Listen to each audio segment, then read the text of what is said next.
Hi hello ಎಲ್ರಿಗೂ ನಮಸ್ಕಾರ.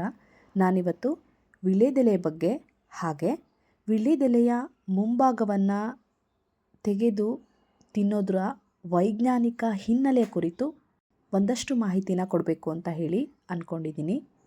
ಭಾರತೀಯರು ಹಿಂದಿನಿಂದಲೂ ಈ ವೀಳ್ಯದೆಲೆನ ಬಳಸ್ಕೊಂಡು ಬಂದಿರುವಂಥದ್ದು, ಹಾಗೆ ಹೆಚ್ಚಿನ ಪ್ರಾಮುಖ್ಯತೆ ನೀಡ್ತಾ ಬಂದಿರುವಂಥದ್ದು ನಮ್ಮೆಲ್ಲರಿಗೂ ತಿಳಿದಿರುವಂತಹ ವಿಷಯ. ಅದರಲ್ಲೂ ದಕ್ಷಿಣ ಭಾರತದಲ್ಲಿ ಇದನ್ನು ತುಂಬ ಪೂಜ್ಯನೀಯ ಅಂತ ಹೇಳಿ ಪರಿಗಣಿಸ್ತಾರೆ.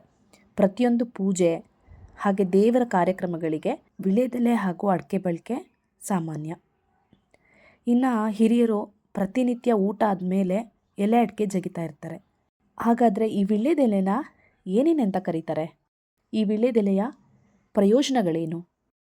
ವೀಳ್ಯದೆಲೆಯ ಮುಂಭಾಗವನ್ನು ಅಂದರೆ ಆ ತುದಿಯನ್ನು ತೆಗೆಯುವುದರ ಉದ್ದೇಶವೇನು? ಈ ವೀಳ್ಯದೆಲೆಯ ಮನೆಮದ್ದುಗಳೇನು? ಹಾಗಾದರೆ ತಿಳ್ಕೊಳ್ಳೋಣ ಬನ್ನಿ. ವೀಳ್ಯದೆಲೆನ ಇಂಗ್ಲೀಷ್ನಲ್ಲಿ betel leaf, paan, betel vine ಅಂತ ಹೇಳಿ ಕರೆಯುವಂಥದ್ದು. ಇನ್ನು ಕನ್ನಡದಲ್ಲಿ ವೀಳ್ಯ, ವೀಳ್ಯದೆಲೆ, ವಿಳೇಯ, ತಾಂಬೂಲ ಅಂತ ಹೇಳಿ ಕರೀತಾರೆ. ವೈಜ್ಞಾನಿಕವಾಗಿ ಇದನ್ನು ಪೈಪರ್ ಬೀಟಲ್ ಅಂತ ಹೇಳಿ ಹೇಳುವಂಥದ್ದು. ಪೈಪರೇಸಿ ಫ್ಯಾಮಿಲಿಗೆ ಸೇರಿರುವಂಥದ್ದಿದು. ಪೂಜೆಗಳಲ್ಲಿ ಎಲೆ ಕಡ್ಡಾಯವಾಗಿರುವಂಥದ್ದು.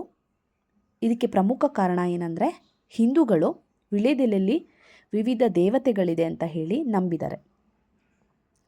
ಶುಕ್ರ ಹಾಗೆ ಇಂದ್ರ ಎಲೆಯ ಮೇಲ್ಭಾಗದಲ್ಲಿ ವಾಸಿಸ್ತಾ ಇದ್ದಾರೆ. ಸರಸ್ವತಿ ದೇವಿಯು ಮಧ್ಯಭಾಗದಲ್ಲಿರ್ತಾಳೆ. ಮಹಾಲಕ್ಷ್ಮಿ ದೇವಿಯು ಕೆಳಗಿನ ತುದಿಲಿರ್ತಾಳೆ. ವೀಳ್ಯದೆಲೆಯ ಕಾಂಡಕ್ಕೆ ಸೇತುವೆ ಮಾಡಿರುವಂತಹ ಭಾಗ ಜ್ಯೇಷ್ಠ ಲಕ್ಷ್ಮಿಯ ನೆಲೆಯಾಗಿದೆ. ವಿಷ್ಣು ಎಲೆಯ ಒಳಗೆ ವಾಸಿಸ್ತಾ ಇರ್ತಾರೆ. ಕಾಮದೇವ ಹಾಗೆ ಶಿವ ಎಲೆಯ ಹೊರಭಾಗದಲ್ಲಿ ವಾಸಿಸ್ತಾ ಇರ್ತಾರೆ. ಮಾಂಗಲ್ಯ ದೇವಿ ಹಾಗೆ ಪಾರ್ವತಿ ದೇವಿ ಎಡಭಾಗದಲ್ಲಿ, ಭೂಮಿ ದೇವಿ ಅಥವಾ ತಾಯಿ ದೇವಿ ಬಲಭಾಗದಲ್ಲಿ, ಭಗವಾನ್ ಸೂರ್ಯನಾರಾಯಣನು ಎಲೆಯ ಸುತ್ತಲೂ ಇರ್ತಾನೆ ಅಂತ ಹೇಳಿ ಹಿಂದೂಗಳ ನಂಬಿಕೆ. ಇನ್ನೂ ಕೆಲವರು ವೀಳ್ಯದೆಲೆಯ ಮೇಲ್ಭಾಗದಲ್ಲಿ ಲಕ್ಷ್ಮಿ, ಮಧ್ಯಭಾಗದಲ್ಲಿ ಸರಸ್ವತಿ, ಕೊನೆ ಭಾಗದಲ್ಲಿ ಗೌರಿ ಇರ್ತಾರೆ ಅಂತ ಹೇಳಿ ನಂಬ್ತಾರೆ. ಪ್ರತಿದಿನ ಬೆಳಗ್ಗೆ ಎದ್ದ ತಕ್ಷಣ ಕೈಯನ್ನು ವೀಳ್ಯದೆಲೆಯ ರೂಪದಂತೆ ಜೋಡಿಸ್ಕೊಂಡು ಕರಾಗ್ರೆ ವಸತೆ ಲಕ್ಷ್ಮಿ, ಕರಮಧ್ಯೆ ಸರಸ್ವತಿ, ಕರಮೂಲೇತು ಸಿತ ಗೌರಿ, ಪ್ರಭಾತೆ ಕರದರ್ಶನಂ ಅಂತ ಹೇಳಿ ಶ್ಲೋಕವನ್ನು ಹೇಳಿ ದಿನವನ್ನು ಆರಂಭಿಸ್ತಾರೆ. ಹಾಗೆ ವೀಳ್ಯದೆಲೆಯ ದೀಪ ಹಚ್ಚುವಂಥದ್ದು, ವೀಳ್ಯದೆಲೆಗೆ ಅರಿಶಿನ ಕುಂಕುಮ ಹಚ್ಚಿ ಅದ್ರ ಮೇಲೆ ಹಣತೆಯನ್ನಿಟ್ಟು ತುಪ್ಪದ ದೀಪ ಹಚ್ಚುವಂಥದ್ದು, ವೀಳ್ಯದೆಲೆಯನ್ನು ಆಂಜನೇಯನಿಗೆ ಮಾಲೆಯನ್ನು ಮಾಡಿ ಅರ್ಪಿಸುವಂಥದ್ದು ನಾವೆಲ್ಲರೂ ನೋಡಿರುವಂತಹ, ಪೂಜಿಸ್ತಾ ಬಂದಿರುವಂತಹ ವಿಷಯ. ಹಾಗಾದರೆ ವೀಳ್ಯದೆಲೆಯ ಪ್ರಯೋಜನಗಳೇನು? ವೀಳ್ಯದೆಲೆನ ಜಗಿಯೋದ್ರಿಂದ ಬಾಯಲ್ಲಿ ಲಾಲರಸ ಹೆಚ್ಚಾಗುತ್ತೆ. ಇದರಿಂದ ಜೀರ್ಣಕ್ರಿಯೆ ಪ್ರಕ್ರಿಯೆ ಸರಾಗಗೊಳ್ಳುತ್ತೆ. ಹೊಟ್ಟೆಯುಬ್ಬರ, ಅಜೀರ್ಣದಂಥ ಸಮಸ್ಯೆ ಇರೋರು ಇದನ್ನು ಖಂಡಿತವಾಗಿ ಬಳಸಬಹುದು. ಇನ್ನು ವೀಳ್ಯದೆಲೆಯಲ್ಲಿ ಉತ್ಕರ್ಷಣ ನಿರೋಧಕ ಹಾಗೆ ಉರಿಯೂತ ನಿವಾರಕ ಗುಣಲಕ್ಷಣಗಳು ಹೆಚ್ಚಾಗಿದೆ. ದೇಹದಲ್ಲಿ ಉರಿಯೂತಕ್ಕೆ ಕಾರಣ ಆಗುವಂತಹ ಫ್ರೀ ರ್ಯಾಡಿಕಲ್ಸ್ನ ಇದು ಕಡಿಮೆ ಮಾಡುತ್ತೆ. ಈ ಫ್ರೀ ರ್ಯಾಡಿಕಲ್ಸ್ ಏನು ಮಾಡುತ್ತೆ ಅಂದರೆ ದೀರ್ಘಾವಧಿಯಲ್ಲಿ ಜೀವಕೋಶಗಳನ್ನ ಹಾನಿಗೊಳಿಸುವಂಥದ್ದು, ಕ್ಯಾನ್ಸರ್ ಅಪಾಯವನ್ನು ಹೆಚ್ಚಿಸುವಂಥದ್ದು ಮಾಡುತ್ತೆ.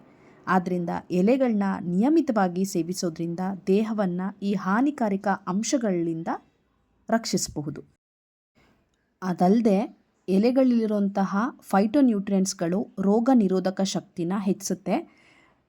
ಉಸಿರಾಟದ ವ್ಯವಸ್ಥೆಯಲ್ಲಿ ಊತವನ್ನು ಕಡಿಮೆ ಮಾಡೋಕ್ಕೂ ಕೂಡ ಈ ವೀಳ್ಯದೆಲೆ ಸಹಾಯ ಮಾಡುತ್ತೆ. ಈ ವೀಳ್ಯದೆಲೆ ಆ್ಯಂಟಿ ಬ್ಯಾಕ್ಟೀರಿಯಲ್ ಹಾಗೆ ಆ್ಯಂಟಿ ಫಂಗಲ್ ಪ್ರಾಪರ್ಟಿನ ಹೊಂದಿರೋದ್ರಿಂದ ದೇಹದಲ್ಲಿರುವಂತಹ ಸೂಕ್ಷ್ಮ ಜೀವಿಗಳನ್ನ ಕೊಲ್ಲುತ್ತೆ.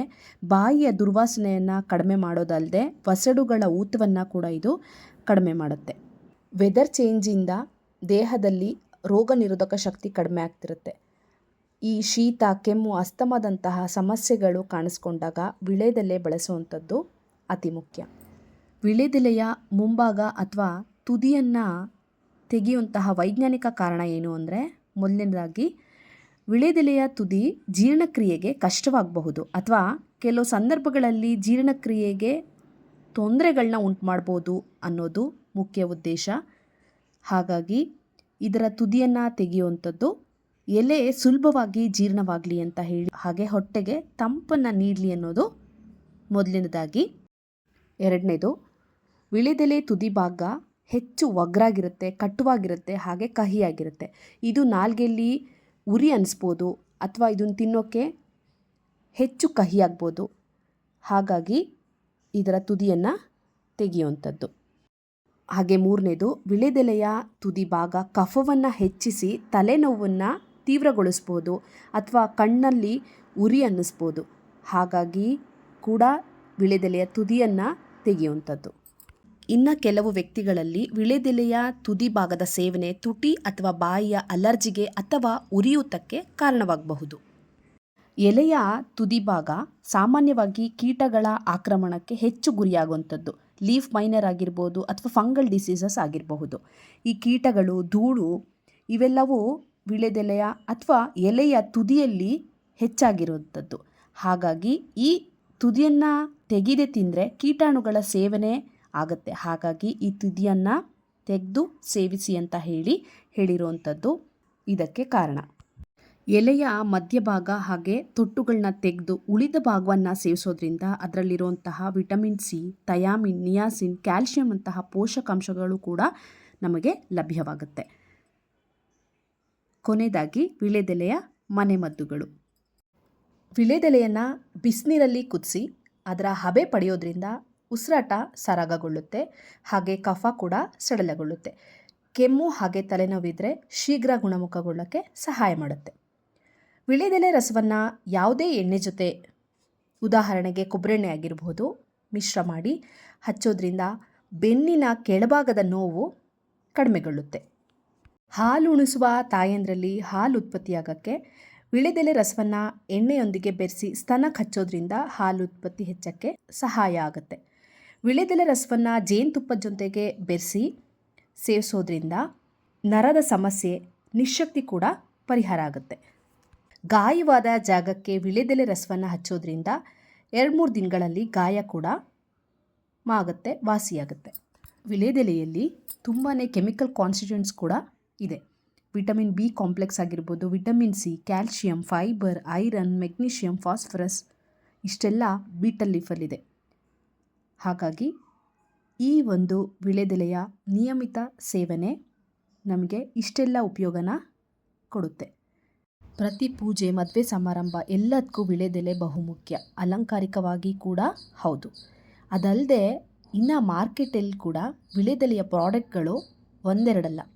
ವಿಳೆದೆಲೆ ಟೂತ್ಪೇಸ್ಟ್, ವಿಳೆದೆಲೆ ಟೀ, ವಿಳೆದೆಲೆ ಎಸೆನ್ಷಿಯಲ್ ಆಯಿಲ್, ವಿಳೆದೆಲೆ ಪೌಡರ್, ವಿಳೆದೆಲೆ ಜ್ಯೂಸ್, ವಿಳೆದೆಲೆ ವೈನ್, ಹಾಗೆ ನಾವೆಲ್ಲ ಇಷ್ಟಪಟ್ಟು ತಿನ್ನುವಂತಹ ವಿಳೆದೆಲೆ ಪಾನ್, ಕೊನೆಯದಾಗಿ ವಿಳೆದೆಲೆ ಮುರ್ಕು. ಇನ್ನೂ ಯಾವ್ಯಾವ ಪ್ರಾಡಕ್ಟ್ಗಳಿದೆಯೋ ನಿಜವಾಗ್ಲೂ ಗೊತ್ತಿಲ್ಲ. ಇಷ್ಟೊಂದೆಲ್ಲ ಪ್ರಾಡಕ್ಟ್ ಇದೆ ಅಂತ ಹೇಳಿ ಒಂದ್ಸಲಿ ಆಶ್ಚರ್ಯ ಕೂಡ ಆಗುತ್ತೆ.